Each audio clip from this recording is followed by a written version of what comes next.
Wishing you a very happy and a vibrant day. Myself Sushmita, going to take science. Today we are going to deal again with fiber, the synthetic fiber. Basically it's for class 8 with reference to class 8 NCERT. If you like my video, kindly subscribe and don't forget to press the bell icon. So today we start with synthetic fibers and plastics. We have already done man-made fibers. We have already done the natural fibers which we obtain from animals or from plants. Now this is the third category, the synthetic fiber. As the name suggests, they are man-made fiber, where we are the human being, they are making the fibers in the factories. These are basically made by men and they are the long chain. They are synthetic, they are chemicals. They are long chain of small units held together. You can imagine a chain, small chain like this, and these are small units and they are held together. And each unit is a chemical substance, and together they form a synthetic fiber, usually called a polymer. Poly, like here we can see poly. Poly means many. Obviously, poly means many. And mer means units or its part. That is many parts combined to form a polymer. Now what was the use of getting a synthetic fiber? Firstly, the natural fiber was very costly and hard to maintain.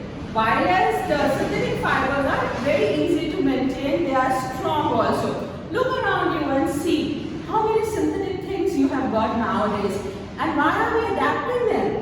Because they are easy to maintain, lesser at cost, and much more stronger also sometimes. So what happened? We started manufacturing the polymer, that is the repeated units of small chemicals of chemicals. Now let's take one example of polymer, and that is rayon. As you all know, that silk is very expensive and people felt the need of artificial silk. So that artificial silk which we make is called rayon.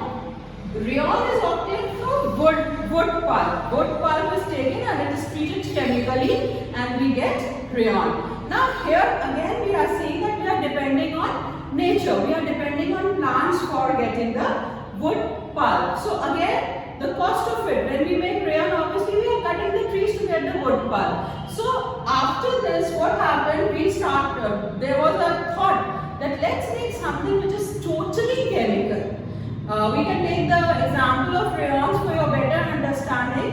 We can take some artificial silk, the glazy material, non-wrinkled and easy to maintain, easily hand washed or machine washed. So rayon was adapted.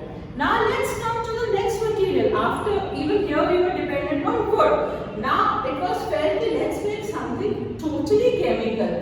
Then we came to the manufacturing of nylon. This nylon material or the fiber is totally chemical. Now you can remember your shirts which you wear in school days, they were made up of terylene. And that is, think of that. And those are all the properties of a nylon. See, they are strong, they are lighter. Or let's take the example of socks you are wearing. They are strong, they are lighter, and they are more elastic. So this is more easily maintained and obviously lesser at cost, because you are not you are taking the fire, you are taking the chemicals, and you are not harming the nature. And the things, for example, we can take is socks.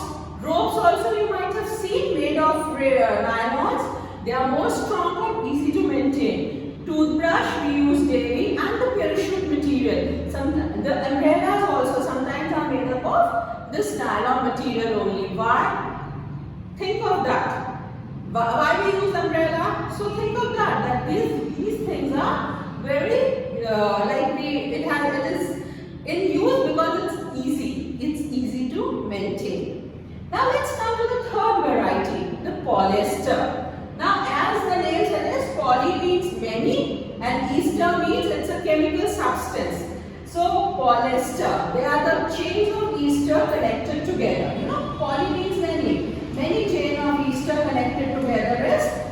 polyester. So these are very easy to maintain. Here, sorry, this was the example for your shirts. You have to imagine your shirts. It's easy to maintain, no wrinkles, no question of pressing them daily, easily washable and at much lesser cost. So this was quite in use. The best example of polyester is the shirts we are using, or many things. You just think even your mother's sari might sometimes be of polyester only. Now when we combine polyester with cotton, we make chains of polyester and cotton together. Then it is known as polycot. When we make chain of polyester and wool, then it is called polywool. So this way they are taking new types of, they are making new types of fibers. Now one is acrylic also. Wool is pretty costly. Now what happens, instead of harming our animals or taking out their hair and making wool, acrylic is also used sometimes for your shawls and sweaters. It's very easy to maintain. Now you just, as I always say, be observant and see when you wear a sweater, is it of acrylic or is it of pure wool? You will also come to know all these differences. Then we come next to plastics. Look around you, or go get into the kitchen and see, or just sit in the garden and see. You will see there are so many things made up of plastic. That might be the chair we are sitting on is also made up of plastic sometimes. Now why are we using more of plastics? We are using more of plastic. First thing, it's lightweight, because when we pick a wood chair, it's heavy. When we pick a molded chair, it's very light. And it is easy to maintain, low cost, easy handling, good strength. It has got very good strength, and they are non-reactive. They don't react with you also. And they can be washed easily, they can be dyed, they can be recycled, and they can be again used. They can be reused also. So these plastics are also chain, for example, I've taken, they are long chains like this, and then they can be combined in different manner. They can be linear, or they can be haphazard, they can be triangles, and when they combine in different manner, they lead to different types of plastics. One of the plastic is polythene. Everybody might be knowing the polythene. We use so much polythene, though it should not be used. It is used because it's easy to handle, very cheap, and easy to bend also, and at the same time it is non-biodegradable. That's why we should not use polythene. I'll be discussing that later. Then next we come to thermoplastics. Now what is thermoplastics? There are some plastic which can be heated and they can be bent. Like you might have seen the drainage pipes of our coming down from the terrace. So these are used as drainage pipes also, and then we are using them as, they are called PVC, and we are using them for many other purposes also. Then there is another type is thermosetting. Now thermosetting are those material or those plastic which on heating cannot be bent. They are brittle, they break down. So this is thermosetting, and the example is bakelite and melamine. Melamine, you might be taking the plates and all, you might be using it at home because they are unbreakable and it's easy to maintain. Then after this, I would like to discuss biodegradable and degradable. See, biodegradable are those products on which the microorganisms can act, and ultimately they make the substance get in the soil. Non-biodegradable, like polythene, is non-biodegradable. If you keep a banana peel and a polythene under the soil and see it after a month, the polythene will remain the same, whereas the banana peel will not be there because microorganism has acted and it is mixed into the soil. So we don't have to use polythene, we have to use non-biodegradable things only. There are different grades of polythenes also. I'm sure you might be clear with all this. Now at the same time, when I was talking about polyester, I forgot to tell you one point, that when we burn a polyester or a natural fiber, what happens? The polyester, they stick, and that is the reason we should not not wear polyester because if we burn and all, it sticks to our skin, and this leads to very difficult consequences.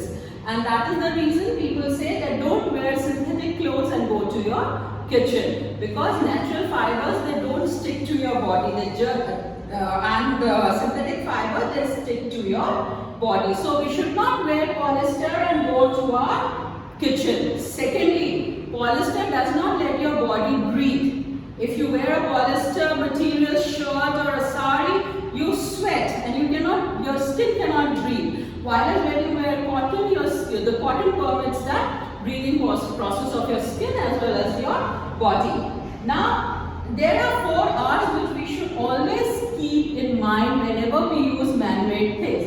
The 4 R's is we should use the material where we can reduce the material, reuse, recycle and then recover the material. Because we know that there are renewable sources and non-renewable sources. So we should always keep this in mind. And look around you, you will get 1001 example of all the things I have discussed. If you have any problem, please put it in comment box. I'm sure I will be answering that.